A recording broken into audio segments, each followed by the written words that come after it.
Hey everyone, and welcome to another episode of From No Crypto to No Crypto. I'm your host, the Crypto Coach, Blockchain Wayne. Today we're joined by Artyom from Web3 Compass. Artyom, thanks for joining us today. Thank you for having me. Awesome, man. It's a pleasure to have you on. I've been looking forward to this conversation with you. Love what you all are building. So I want to get into talking about the Web3 Armenia Foundation, what you're doing at Web3 Compass, and all of that. But before we jump into that, can you tell us a little bit about your background, kind of what you did prior to this, and what got you into building in the Web3 space? Yeah, sure. So I have a master's degree at cryptography. Did cryptography and development entire my career life, and was working in a UK company when I've read the white paper for Ethereum. So I've joined the party a bit late. Back in days, I've received Bitcoins, but never read the white papers. So I've thought, nah, yet another, fancy thing. Then it was 2015, if I'm not mistaken. I read the Ethereum white paper and then, hang on a second. Went back, read Bitcoin white paper. I understood everything, left everything, and started doing Web3. Back in days, it was not called Web3, but started doing Web3. And I'm doing Web3 since then, all along. Obviously, at the beginning, I was just a solo developer.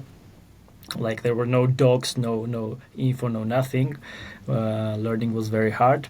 But I became a developer, worked for different international companies, and then slowly built my own Web3 development company. And it's called Blockstars. I'm sitting right here now. If it's interesting to your viewers, it's probably the Nice biggest only Web3 development outsourcing company out there. So we're doing only Web3. Even designers, even content writers, I don't know, testers, everyone are fully Web3 ready, and everyone are enthusiasts. They just don't work in Web3 field. They fully feel it. And yeah, that's it. Full into Web3, doing that only. And even if it's something unrelated, like some DIY at home, if it's not Web3, I'm not touching it. Yeah. Makes sense. Makes sense. Yeah, and I love that. I mean, yes, people have to be passionate about what they're doing and not just doing it to have a job. Mm. So love that. I mean, and I think that's probably why you've grown the way you've grown over the years. So when did you start Blockstars? Uh, it was like 6-ish years ago when I've Gotcha. stopped doing all alone and starting hiring people. And the main back in days, if people are remember, salaries were extra high. You Mm, take a junior Solidity developer and he asks for $20,000 a month in comparison to $2,000 a month mid level, and that's when I understood that education is important. So we need to start educating on Web3 to have material to work with. mm. Yeah, absolutely. And you're right. Like, you didn't just go out and try to find people. You've established some educational programs to teach people, and we'll jump into that shortly. But six and a half years of Blockstar, so you've been through a couple of cycles in terms of market, what people would call bull and bear cycles. Yeah. And I think a lot of people that don't understand the industry, they think like everything just goes on pause and nothing's really happening during a bear market because of price. But what do you see from your aspect in terms of what did you see when the market was down? Did you see just a lot of building? Because I find more meaningful stuff is built during a bear market. Is that what you see? Partially they are right, and partially you are right. So Okay. uh, every time that when bear market starts, couple companies here in Armenia and other places, they either change the topic from Web3 to AI, Yeah, or true. they completely close. And the reason is that exactly, yes, lots of projects are getting on hold, but the projects that worth it, like with really technology behind, they are building during the bear market. We, as Blockstars, we also have our own products, which we focus on when the bear market begins. We are focusing on building those stuff. But obviously, the market goes down, and lots of scam projects, lots of unworthy projects stop developing, which means we as a development company are getting like 80% less projects to work with. So it's a bit hard. And during two bear markets, I've acquired two other companies that were closing. So the reason we survive it is whenever it's a bull market, we don't go all in. Okay, most of the companies are growing up to 100, 200 people, and then when bear market comes, they are in trouble. We grow moderately when bear market comes. We don't lay off people, keep developing our own projects, and that's why we have like 5 our own projects that were developed during the past bear markets. Nice. And it seems that just judging from the conversations we've had prior to this, you're at a point where you can be pretty selective about the projects that you want to work with and what you want to build, where some dev shops out there, they'll take on anything and everybody that'll pay them to build. But at least from your questioning, you want to try to filter out some of those to make sure what you're building is meaningful, unique, and different. So love to see that. So outside of I've mentioned, and I guess we'll jump before we jump into Web3 Compass and Web3 Armenia. One last question about Blockstars. You mentioned several companies. So are there what other types of projects have you built with Blockstars other than Web3 Compass and Web3 Armenia? What else have you launched as a product that's under your umbrella and not just for a client? Yep. So we are selective, yes, but at the beginning, frankly speaking, we were taking any projects. Right. We have probably more than 100 projects done, but you won't see them in our portfolio because none of them survived. Okay? Later on, we were in a position to choose whom we decide to work with, and it's like everything, starting from layer 1 blockchains, finishing with Web3 games. Okay? As in for our own projects, we mostly pick up things that we like. It's not for profit for sure, necessarily. We did one very interesting Web3 game, which is waiting for its time to shine. We have a couple interesting projects for charity and so on, and the pinnacle of our project is Web3 Compass and related other products to it. In a nutshell, we'll come back to Web3 Compass, but you mentioned Web3 Armenia. Web3 Armenia isn't a project by Blockstars. It's a foundation which we created. It's just like Web3 Foundation that the one created by Gavin, the Gavin, the one. And it is a non-profit organization. We gathered all local Armenian specialists to do three things: to do lobbying to government, to make good regulations, to help startups, finding investment, giving advices, and so on, and education. So not only general masses to be educated on cryptocurrency, not to buy stupid meme coins, not to play top games, which has no economy underneath, but to understand, do the research, to understand what to do, and proper education. Right now, Armenia has the first and only bachelor's degree in university for Web3. So place where people can come in university, learn 4 years, and become proper Web3 developers from A to Z. And that's done with government. We managed to make sure that government understands the importance of Web3 blockchain cryptocurrencies future for the nation. And that's what Web3 Foundation is doing. Oh, I love that. I mean, we definitely see a need for that really in every country, right? Because even if you educate the masses, if you don't participate in lobbying for pro Web3 legislation that at least allows the technology and innovation to thrive in that country, it doesn't really work. So I love that. And the bachelor's program, so it's mainly focused on being a developer. Is that what the bachelor's degree is for? Yes, correct. If you have a look like at Singapore or MIT, they have cryptocurrencies and economic like master's degree and so on. But none of them has Web3 as developers and IT guys like bachelor. And of course, cryptocurrencies in markets or legal is important as well to learn from side.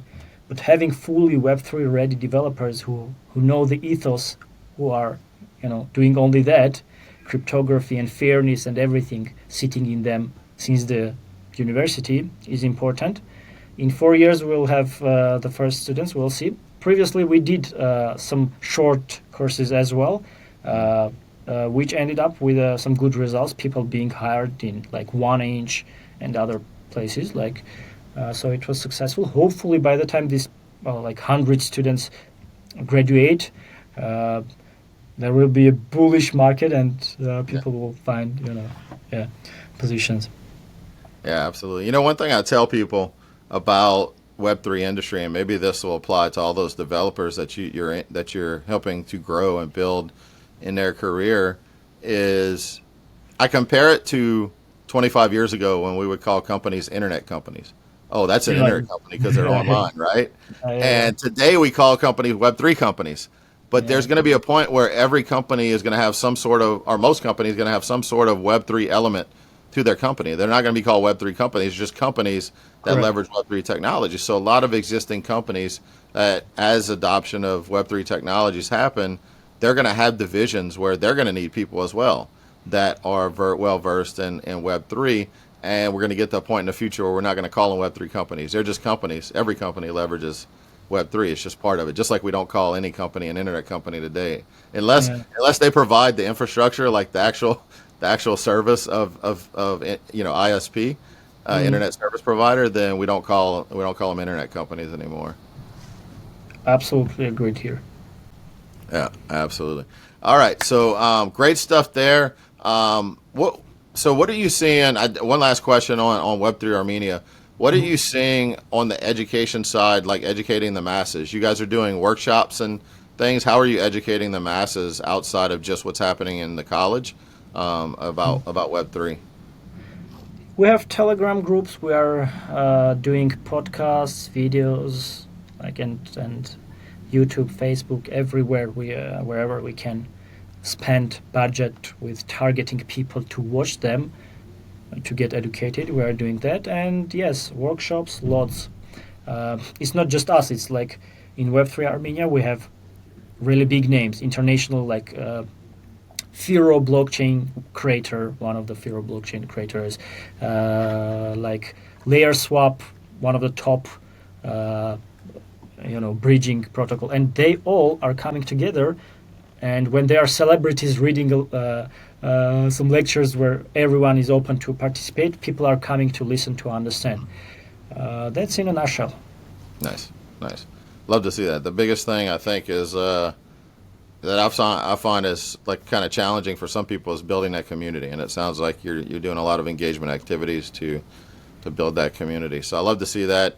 Love to see more of that in all other countries. When I hear something like that that's happening, it's like we need to package up that format and send it out to the world. So hopefully that's where it's headed. But great things you guys are doing in Armenia. So Web3 Compass, let's jump into that. Can you tell us a little about what Web3 Compass is and what you guys' goal is with what you're building there or have built? Yep. So I'm not sure who is listening to us right now. In case people haven't listened to your previous podcasts ever before, but they are into crypto. So long story short, Web3 isn't the NFT monkeys and meme coins. Okay, you wouldn't call it a Web3. It's the next iteration of internet. Everyone are talking about it, but they don't explain you that next iteration of internet needs to be an internet. It needs to have backend servers, which is your so-called, let's say, Ethereum and other smart contract blockchains.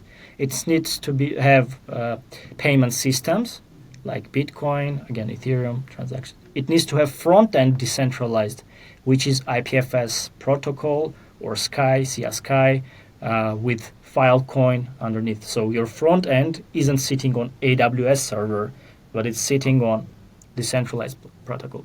And the most importantly, if that all is being pointed by a regular DNS like vitalik.com, it ain't gonna work. It's not Web3. They can always block your vitalik.com and hide information about Pizzagate or whatever they want to, Right. block. So there you need decentralized domain names, which are ENS, Unstoppable, and like bigger aggregators that like Theo is doing. So once that all is in place, it's totally invisible for Google and other search engines.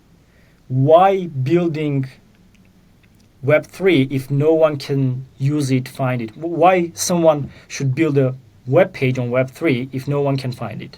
Okay, Right. it's a hen and egg problem. And why would search engines search web pages if no one is doing it? So that's where we started. We decided that Web3 should happen no matter what, and we're going to invest our money to create the search engine, which will search in decentralized naming, in decentralized content, and show people. That's Web3 Compass. Should be pretty obvious to people at this point what it is doing. Yeah. People are familiar with the Googles and other search engines, so just being able to connect that. The way you broke down Web3 is important because even when I explain to people kind of the iteration of the evolution of Web 1, Web 2, Web 3, because most people aren't familiar with those terms either. It just makes sense because if we just continue to build those Web 3 tools, like you said, and there's not this way to bring it all together, then it's pointless. Or someone's still basically hosting all their data on AWS. It's a centralized point of failure. So creating a fully distributed network on the back end and the front end. So what have you seen so far? So you've got a few integrations on the Web3 Compass page when you go to search. So when people go and they type in a search, what are you seeing most people are searching for so far when they're using Web3 Compass?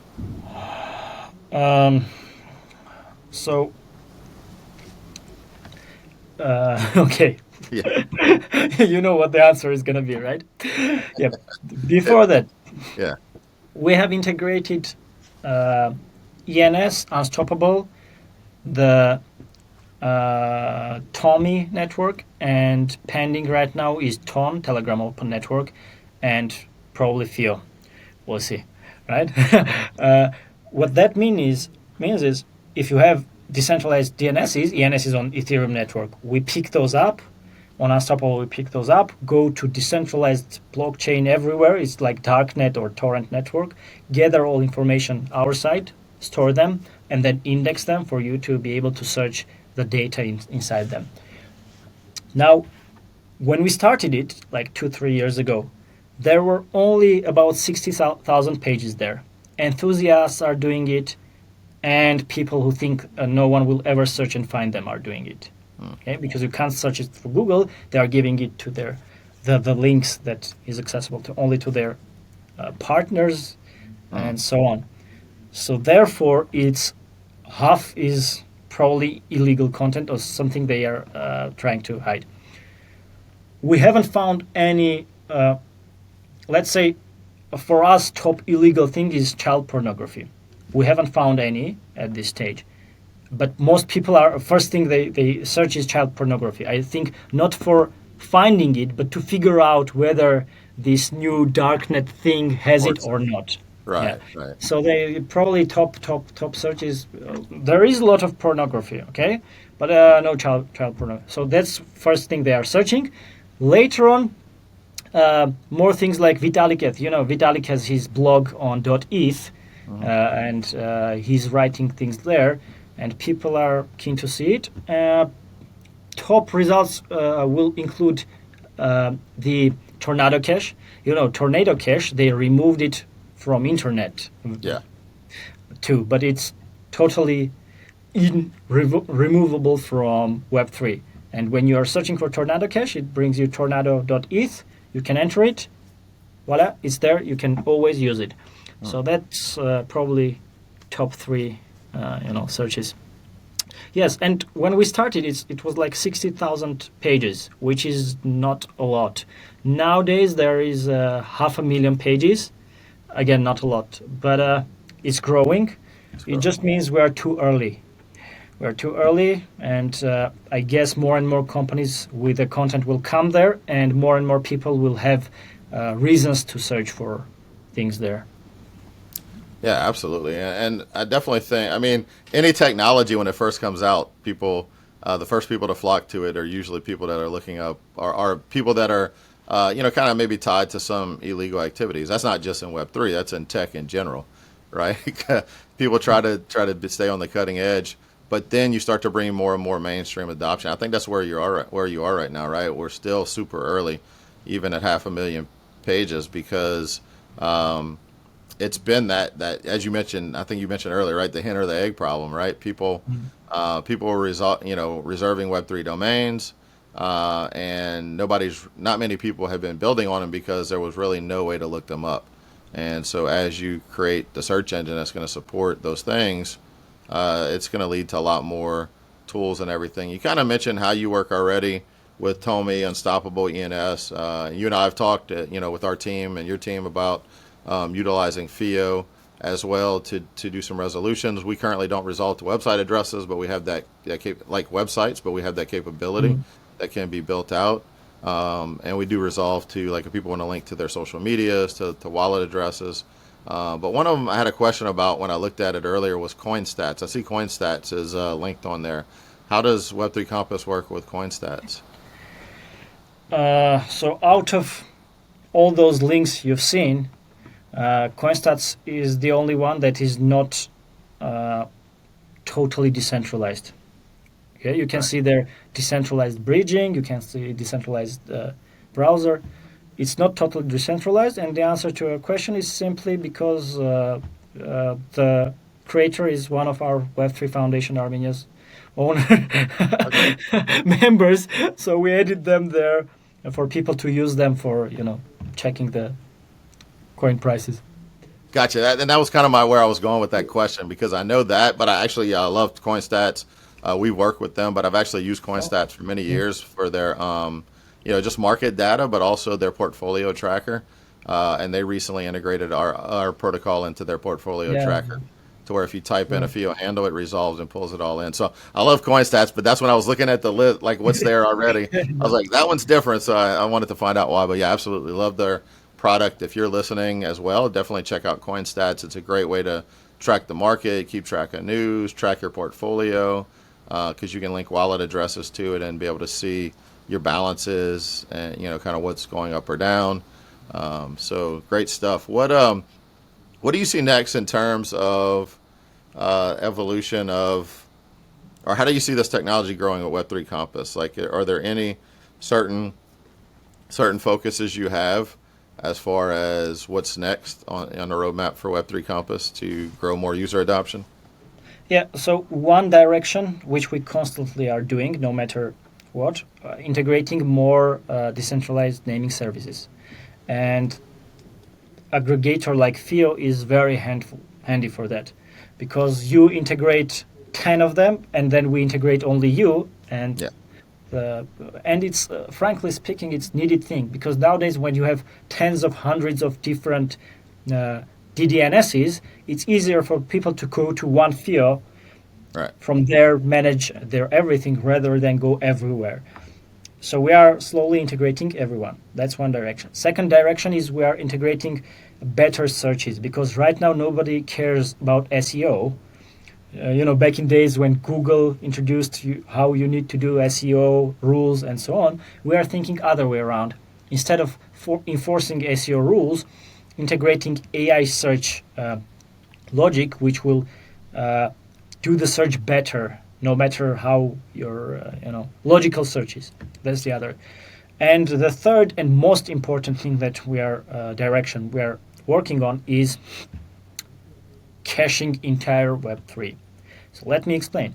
Right now, if you found a web page, but it's on Web3, you have two options. Either you go to some extension, which will help you enter it, or browsers like Tor, only that are built for Web3. Or you go to ipfs.io whatsoever, or .limo whatsoever. So through proxies, which will redirect, paint a web page for you. But those are centralized pages. Whenever they want to block a website, they can block it. Whenever they want to censorship, and so on. And they are slow because it has no monetization model. It's a voluntary thing. They are slow. What we did is we copied everything. Now nothing can be deleted, blocked, and so on. And whenever you're finding a result through us, search engine, of course, if you have a browser compatible, it will open you. If you don't, it will redirect it through our services and show you the web page without censorship, very quick. And we keep a time machine. Even if the page is changed, you can always go back to the version it was previously. So nothing is lost from Web3. Man, I love that. That's something that's so needed. When you talk about censorship, I think more and more people are waking up to the idea that a lot of what we see online and searches, everything is so censored and biased, and in some cases, that censorship is really hiding the truth in a lot of things. Where people may call something a conspiracy, and then you find out a year or two later, well, no, that really was the truth. So it's important that people should be able to get the information, and then through their own logic and research, be able to determine what they believe and what they don't, instead of some centralized entity saying, okay, this is the absolute truth, and anything else needs to be taken off, even if they're wrong. So love to see that. And I think that's where people kind of get torn on the whole concept of censorship, privacy, and a lot of other things that can have misconceptions of only to hide bad stuff. But in some cases, if the person that's doing the censoring is a bad actor, then you're flawed from the start. So love to see that, Artyom. As we wrap up, I'd love for people to find out more about what you do. So where can people find out more about Web3 Compass and also Web3 Armenia as well? Because I think that even if they're not in Armenia, I think it's great for people that are listening. If you have an idea, look at what you guys are doing there and see what's working and copy that in your own local area. If it's if it's something that you're not in Armenia, but you want to drive education, adoption, and lobbying as well.